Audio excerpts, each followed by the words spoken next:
Shalom, good morning, selamat pagi, selamat bergabung dengan Menara Doa Pagi. Setiap jam 5 pagi waktu Indonesia Barat. Sungguh senang ketemu dengan Bapak Ibu. Saya percaya setiap kita yang datang kepada Tuhan akan mendapat kekuatan baru, akan mendapat berkat baru, akan mendapat hikmat baru. Oleh karena itu, tetaplah giatkan dirimu dalam mencari Tuhan. Mari kita berdoa. Bapa di sorga, dalam nama Tuhan Yesus, kami sungguh datang pada pagi hari ini mengucap syukur kepada Tuhan. Berterima kasih kami bisa bangun pagi. Meskipun banyak tantangan kami hadapi, tapi kami sadar mencari Tuhan adalah jawaban dalam setiap masalah hidup kami. Setiap umat-Mu yang mencari Engkau pada pagi hari ini, mengalami perjumpaan dengan Tuhan. Yang lemah dikuatkan, yang susah dihiburkan, yang sakit disembuhkan. Dalam nama Tuhan Yesus, amin. Tidak pernah kami tahukan hari esok ya Tuhan Yesus. Namun kami percaya tangan Tuhan menyertai kami di sepanjang hari kami Tuhan. Amin Tuhan. Terima kasih Tuhan. Ku takkan hari esok, namun langkahku tegak. Bukan surya ku harapkan, karena surya kan lenyap. Oh tiada ku gelisah akan masa menjelang. Ku berjalan serta Yesus, maka hatiku tenang. Banyak hal tak ku pahami dalam masa menjelang, tapi terang bagiku ini tangan Tuhan yang pegang. Makin tinggi perjalanan kami Makin tinggi perjalanan, makin tinggi aku naik, dan bebanku makin ringan, makin nampaklah yang baik. Di sanalah terang abadi, tiada tangis dan keluh. Di negeri seberang pelangi kita akan bertemu. Banyak hal tak ku pahami dalam masa menjelang, tapi terang bagiku ini tangan Tuhan yang pegang. Banyak hal tak ku pahami dalam masa menjelang, tapi terang bagiku ini tangan pegang setiap tangan kami Tuhan Yesus. Banyak hal tak ku pahami dalam masa menjelang, tapi terang bagiku ini tangan Tuhan yang Tapi terang bagi setiap kami Tuhan. tapi terang bagiku ini tangan Tuhan yang pegang. Tapi terang bagiku ini tangan Tuhan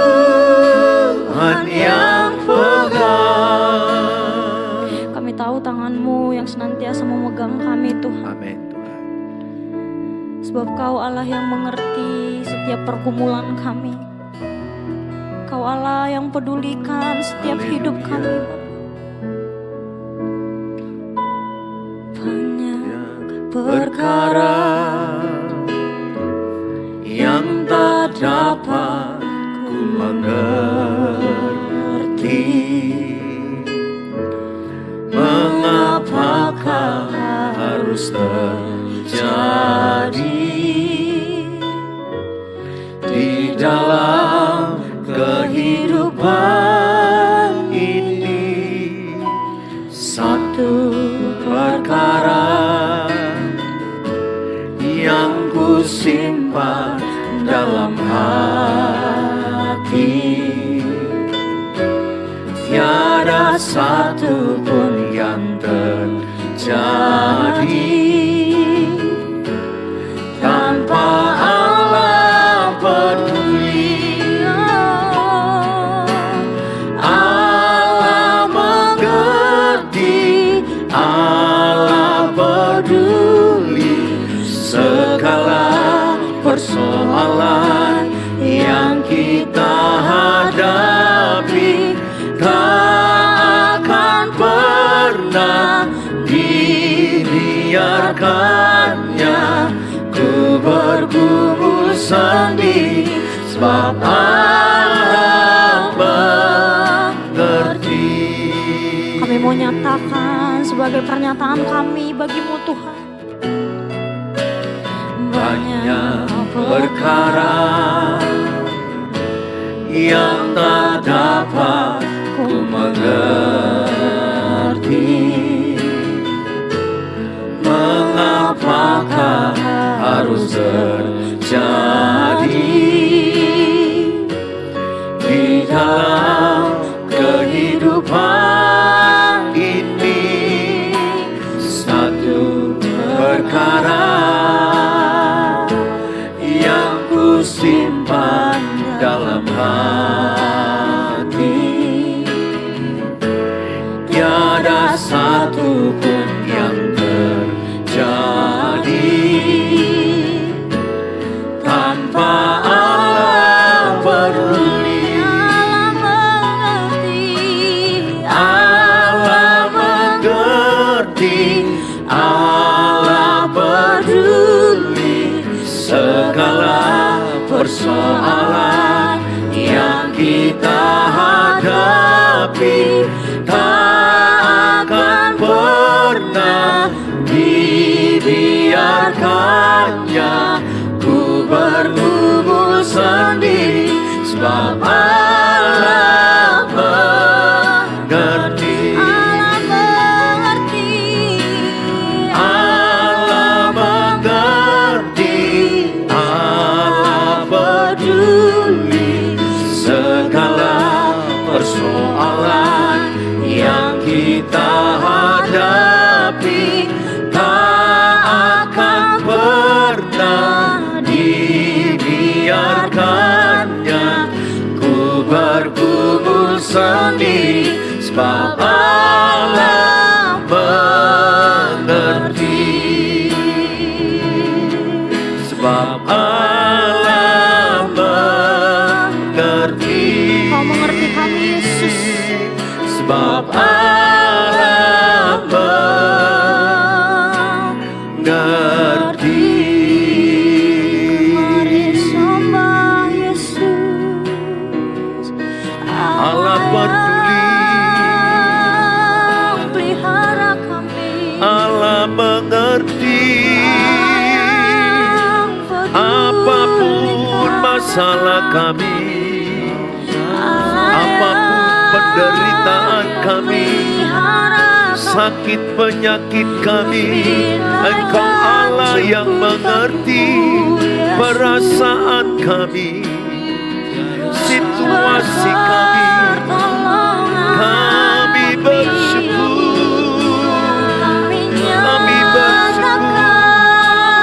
Terima kasih Tuhan, kami bersyukur, kami bersyukur. Allah mengerti,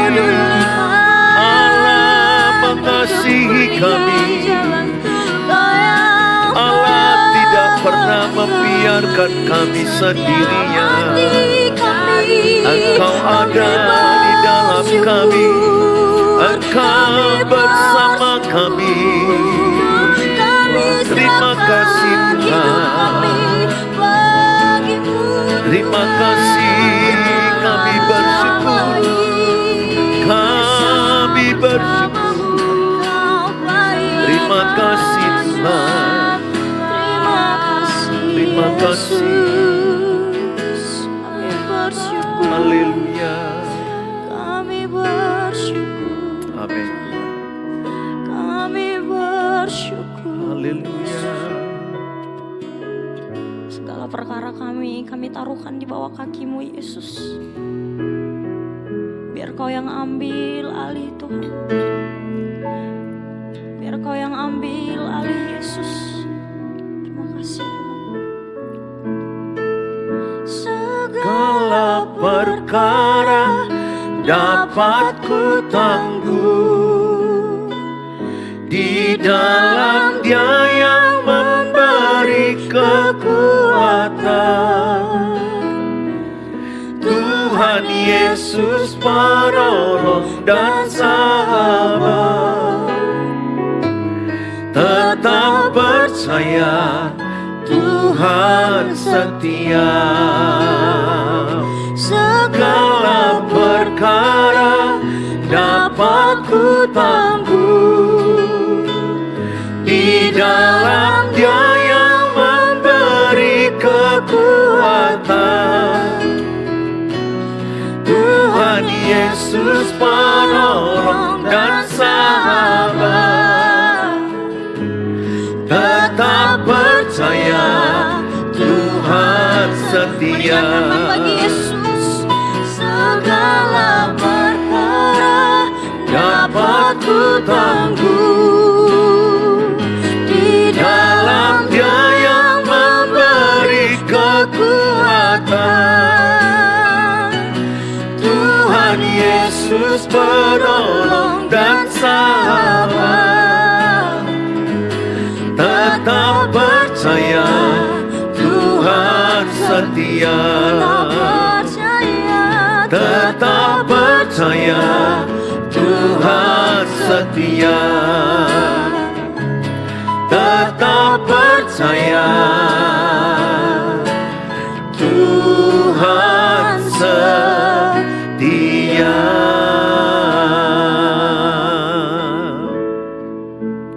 Terima kasih Bapa, kami bersyukur di dalam nama Tuhan Yesus kami dengarkan firman Allah.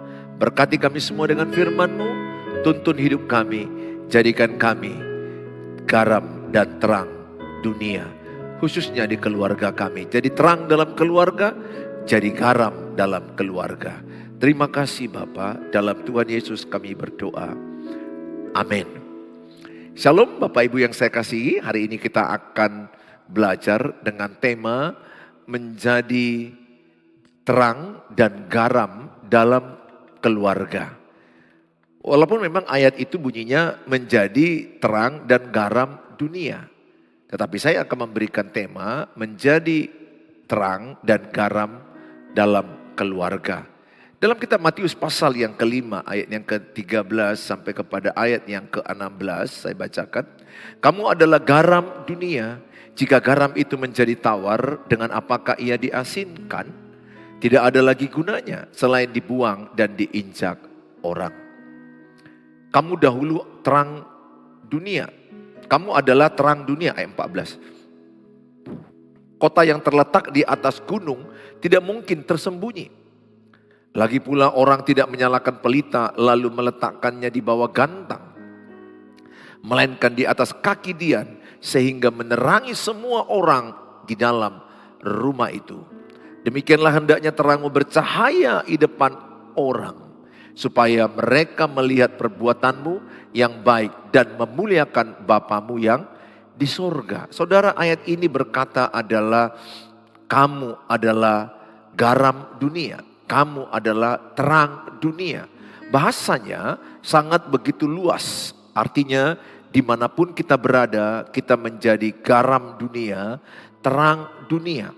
Dunia melambangkan dimanapun, di mana saudara bekerja, di mana saudara tempat tinggalmu, di mana engkau pergi, maka engkau akan menjadi garam dan terang dunia. Saudara, Tuhan berbicara kepada kita dengan kata, kamu adalah garam dunia.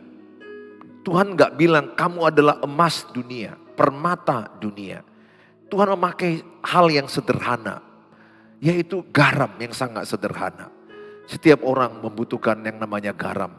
Garam itu memberi rasa, garam itu memberi dampak, memberi pengaruh.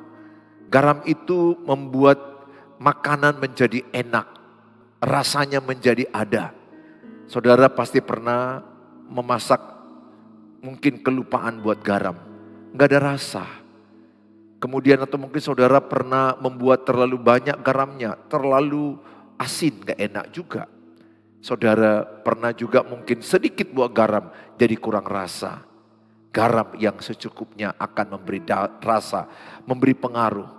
Yang saya akan soroti adalah, sadarkah kita bahwa kita adalah garam dunia? Sadarkah kita bahwa kita adalah terang dunia? Saudara, saya memberikan tema menjadi garam dalam keluarga, menjadi terang dalam keluarga. Sadari identitasmu, tulis dalam kolom, saya garam dunia, saya terang dunia, tulis dalam kolom. Karena apa yang kau tulis itu menjadi identitas yang menjadi engkau ingat dimanapun engkau berada. Bahwa engkau adalah garam dunia dan terang dunia. Yesus adalah sumber terang itu. Dan Tuhan Yesus telah naik ke surga dan dia mengutus kita ke dunia ini. Supaya kita menjadi garam, supaya kita menjadi terang. Garam itu memberikan rasa, memberikan pengaruh, memberi dampak. Garam itu bisa bertujuan mengawetkan makanan. Dalam pupuk garam itu ada, supaya dia menyuburkan tanaman, mematikan kuman. Di kaki kita dulu ada yang namanya mungkin kudis atau mungkin seperti cacar-cacar begitu di kaki kita. Maka ketika kita larutkan dalam air, ada garam yang kita larutkan, kemudian kita kasih larutan PK warna merah itu dulu, dan kita rendam, sembuh karena dia bisa membunuh kuman. Garam itu mengawetkan dan memberikan rasa, memberikan pengaruh, membunuh kuman, mematikan kuman. Oleh karena itu, sadari bahwa saudara ada sebagai garam dalam keluarga. Tulis dalam kolom, saya adalah garam dalam keluarga. Garam kalau tidak ada lagi rasanya, garam kalau sudah tawar, kata Alkitab dibuang dan diinjak-injak. Gak ada gunanya garam yang tawar. Kenapa garam bisa tawar? Karena garam itu pada prinsipnya ada proses di mana pembuatannya itu harus sesuai dengan SOP mekanisme. Tetapi beberapa garam itu tidak mengikuti proses. Bisa dia mengalami teroksidasi sehingga garam itu hanya batu garam. Batu garam tapi gak punya rasa. Maka kata Yesus, kalau garam itu gak ada rasa, maka dia dibuang dan diinjak. Tahukah saudara, demikianlah hidup kita. Kalau hidup kita gak punya rasa lagi, kita gak punya pengaruh lagi, gak berguna lagi, maka dikatakan menjadi tawar.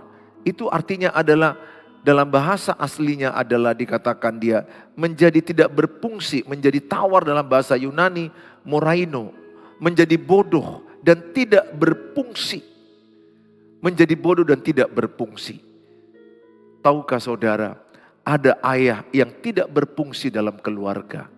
Bahkan fungsinya semakin membuat keluarga makin kacau. Fungsinya menjadi salah. Dia tidak melakukan peran atau fungsi sebagai ayah. Sayang sekali ada banyak orang berani menikah, tapi tidak tahu apa tugas-tugas seorang suami. Seorang suami itu adalah imam. Imam artinya dialah membawa istri dan anak-anaknya beribadah kepada Tuhan. Seorang nabi, dialah yang menjadi seorang yang berfungsi memberi petunjuk-petunjuk Allah dalam keluarga. Rencana-rencana Allah dalam keluarganya. Yang ketiga, dia sebagai raja. Sebagai raja bukan otoriter, itu artinya dia mengayomi keluarga, dia melayani keluarga, dia melindungi keluarga, dia mendengarkan keluarganya. Itu fungsi sebagai seorang suami. Tapi nggak banyak suami tahu fungsi ini. Sehingga mereka hanya berani menikah, dan setelah mereka menikah, mereka kehilangan arah. Mereka tidak tahu. Mereka berjalan dalam kegelapan. Seorang suami yang berfungsi jadi terang, membuat keluarga itu tahu arah, tahu tujuan. Bahkan seorang ayah memberi arah kepada anak-anaknya. Anakku, ini yang kau lakukan. Anakku, ini yang kau kerjakan. Ini yang baik. Ini ke depan. Anak-anaknya bisa melihat menjadi terang masa depan anak-anaknya. Ada banyak ayah tidak berfungsi memberi terang kepada anak-anaknya. Bahkan sebaliknya, ayah menjadi membawa kegelapan, membawa pertengkaran, membawa emosi negatif, membentak, memarahi, memukul, mengusir, membanding-bandingkan. Saudara, ada banyak ayah tidak menjadi garam dalam keluarga. Ada banyak ayah tidak menjadi terang dalam keluarga. Demikian juga istri harus menjadi garam. Adanya ibu sebagai penolong, istri sebagai penolong. Ibu penolong juga bagi anak-anaknya. Mendengarkan anak-anaknya, menjadi teladan bagi anak-anaknya. Ibu sibuk dalam mempersiapkan bagaimana anak-anaknya untuk menjadi lebih baik, menyediakan makanan, menyediakan pakaian, memikirkan hal-hal tentang rumah tangga, hal-hal masalah keluarga yang dibutuhkan keluarga. Ibu berfungsi sebagai garam, mendoakan anak-anaknya, mengajarkan tentang kasih Allah, mengajarkan takut akan Allah.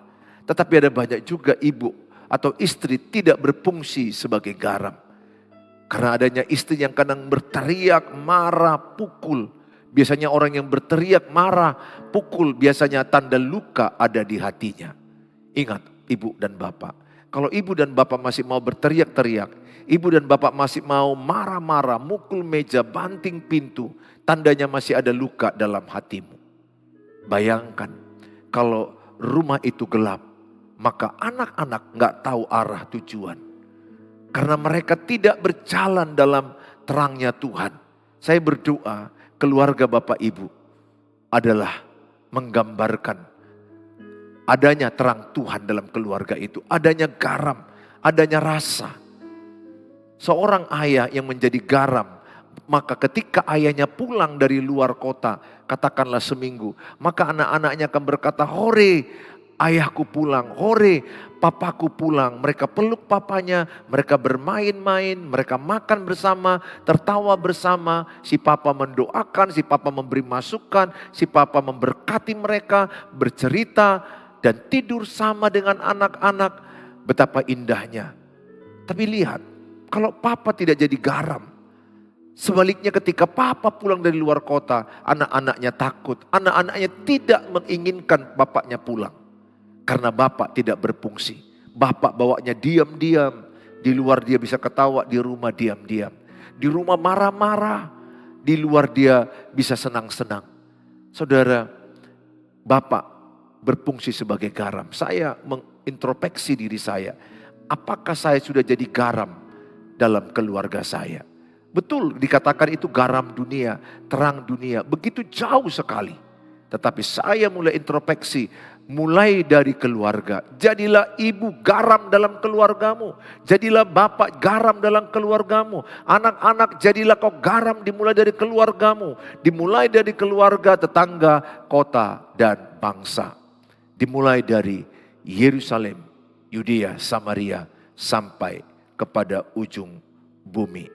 Nah saudara, dalam Yohanes 8 ayat 12 dikatakan, maka Yesus berkata pula kepada orang banyak, katanya, "Akulah terang dunia. Barang siapa mengikut aku, ia tidak akan berjalan dalam kegelapan, melainkan ia akan mempunyai terang hidup." Yesus adalah terang dunia. Barang siapa yang punya Tuhan Yesus, dalam hatinya ada terang hidup. Hidupilah firman ini. Bagaimanapun gelapnya masalah ibu, kalau ibu dalam Tuhan akan ada terang, akan ada cahaya. Bukankah banyak orang putus asa? Bukankah banyak orang frustrasi? Gak tahu mau berbuat apa ketika menghadapi masalah.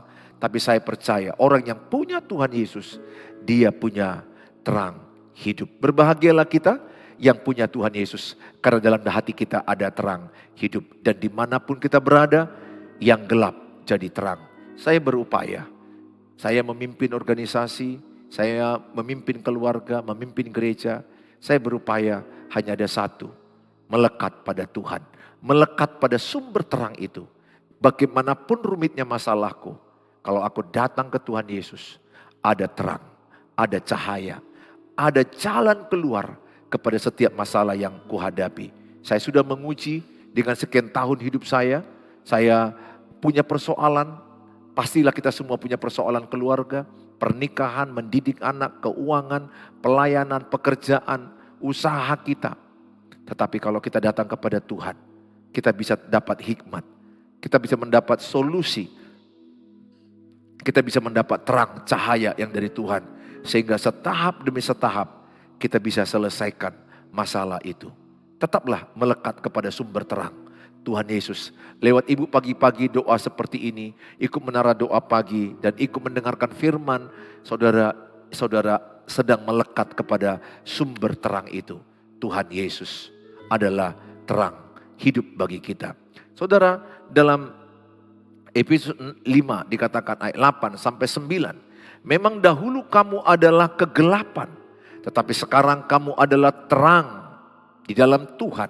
Sebab itu hiduplah sebagai anak-anak terang. Katakan, saya hidup sebagai anak terang. Tulis, saya hidup sebagai anak terang.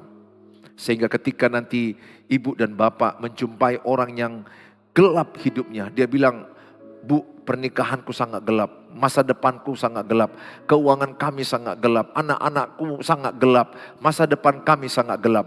Sampaikanlah kepada mereka, datang kepada Tuhan Yesus, maka engkau akan memperoleh terang.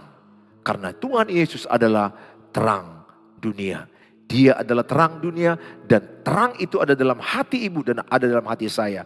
Maka Tuhan Yesus telah naik ke surga dan dia mengatakan, kamu adalah terang dunia.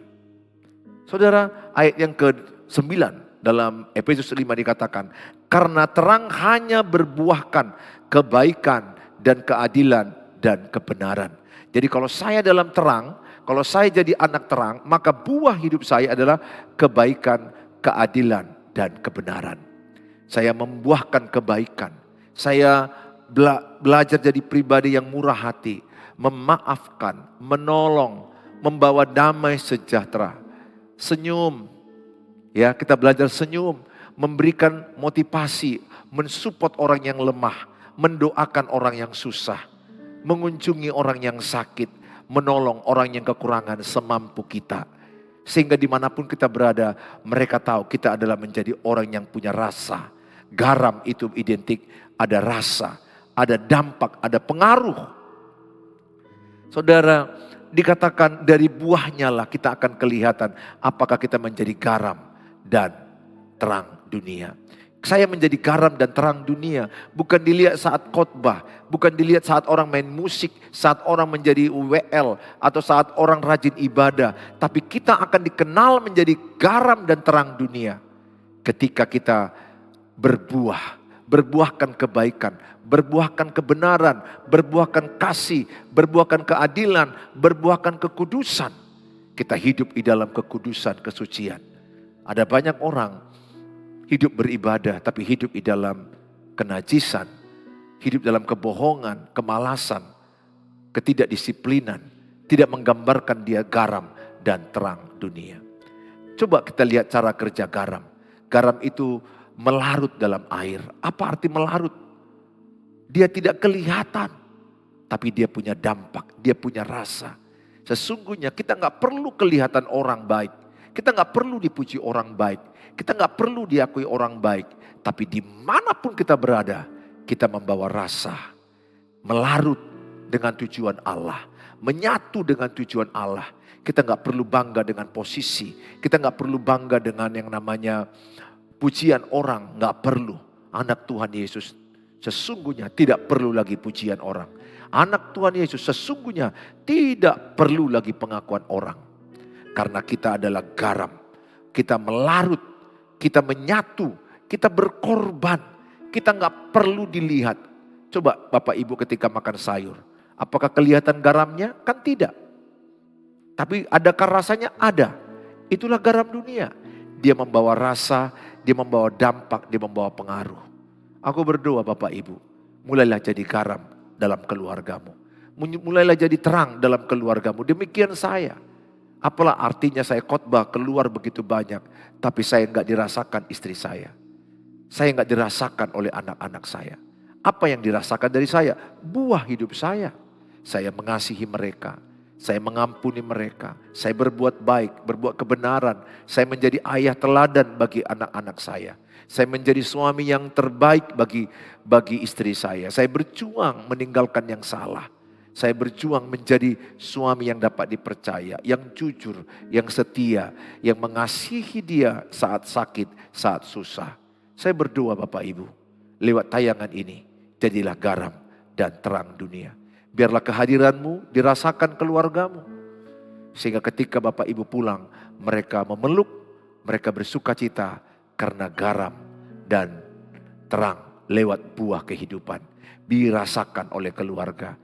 Dan setahap kita menjadi garam terang di tetangga, di gereja, di kumpulan marga, di pekerjaan, dimanapun kita berada, di ujung-ujung bumi. Asal ada Bapak Ibu punya rasa, punya dampak, punya pengaruh. Terpujilah nama Tuhan. Saya berdoa, saudara jadi garam dan terang dalam keluarga. Mari kita berdoa. Bapa di sorga, dalam nama Tuhan Yesus, kami berdoa Tuhan supaya setiap kami menjadi garam dan terang dalam keluarga. Kami menjadi pribadi-pribadi yang membawa rasa, membawa pengaruh, membawa dampak dalam keluarga kami. Lewat perbuatan kami. Lewat cara kami bicara, lewat kami bertutur kata. Kami membawa dampak dan pengaruh. Hamba-Mu berdoa Tuhan, setiap suami istri biarlah mereka jadi garam dan terang dunia. Dimulai dari keluarga. Sehingga anak-anak mereka merasakan kehadiran papa dan mama sebagai garam dan terang dunia. Mereka nyaman dalam berkomunikasi, nyaman dalam menyampaikan isi hati. Sehingga rumah mereka seperti surga. Bapa, hamba-Mu berdoa bagi hubungan pernikahan suami istri. Biarlah dipulihkan dalam nama Tuhan Yesus. Biarlah Tuhan tolong, Tuhan jamah, Tuhan berkati pasangan demi pasangan. Suami yang jauh dengan istri menjadi dekat kembali. Istri yang jauh dengan suami menjadi satu kembali. Biarlah mereka merajut hubungan yang baik dalam Kristus. Demikian juga hubungan anak-anak dengan anak-anak. Anak-anak dengan orang tua, menantu dengan mertua. Ipar dengan ipar. Hamba-Mu berdoa dalam nama Tuhan Yesus. Jamalah setiap keluargaku yang ada di YouTube Menara Doa Pagi ini. Hamba-Mu juga berdoa bagi mereka Tuhan yang mengalami sakit penyakit. Kalau Bapak Ibu mendengarkan ini, taruhkanlah tangan kananmu di bagian tubuh yang sakit. Di dalam nama Tuhan Yesus, sakit penyakit sembuhlah. Terimalah kuasa Tuhan dengan iman. Perkatakan, aku sembuh, aku sehat. Tuhan urapi obat-obat mereka. Dokter dan rumah sakit yang mereka kunjungi, Tuhan pakai sarana kesembuhan bagi mereka. Mereka yang berjuang mencari pekerjaan, dan menantikan keturunan, menantikan jodoh, menantikan pekerjaan mereka, atau menjual rumah mereka, menjual tanah mereka, apapun yang sedang mereka perjuangkan, yang mereka tulis dalam kolom-kolom ini Tuhan, yang ada di YouTube. Kiranya Tuhan yang berkenan memberkati, Tuhan menjamah dalam nama Tuhan Yesus. Jamalah, supaya lewat mereka datang kepada Tuhan, ada jawaban dalam hidup mereka. Tuhan, kami serahkan Menara Doa Pagi besok, Tuhan memberkati. Dalam nama Tuhan Yesus kami berdoa. Amin. Amin. Bapak Ibu, kalau Bapak Ibu terberkati dengan tayangan ini, silakanlah bagi berkat link ini kepada banyak orang lain yang membutuhkannya. Dengan Bapak Ibu sudah membagi link ini, Bapak Ibu terlibat dalam penyebaran firman Allah. Bapak Ibu rindu renungan harian atau rindu konseling, tapi saya mohon jangan call, di chat aja karena waktu saya sangat padat.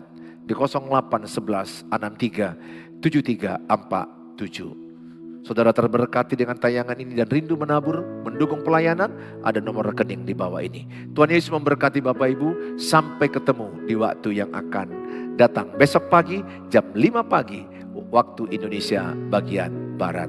Tuhan Yesus memberkati saudara. Sampai ketemu. Shalom.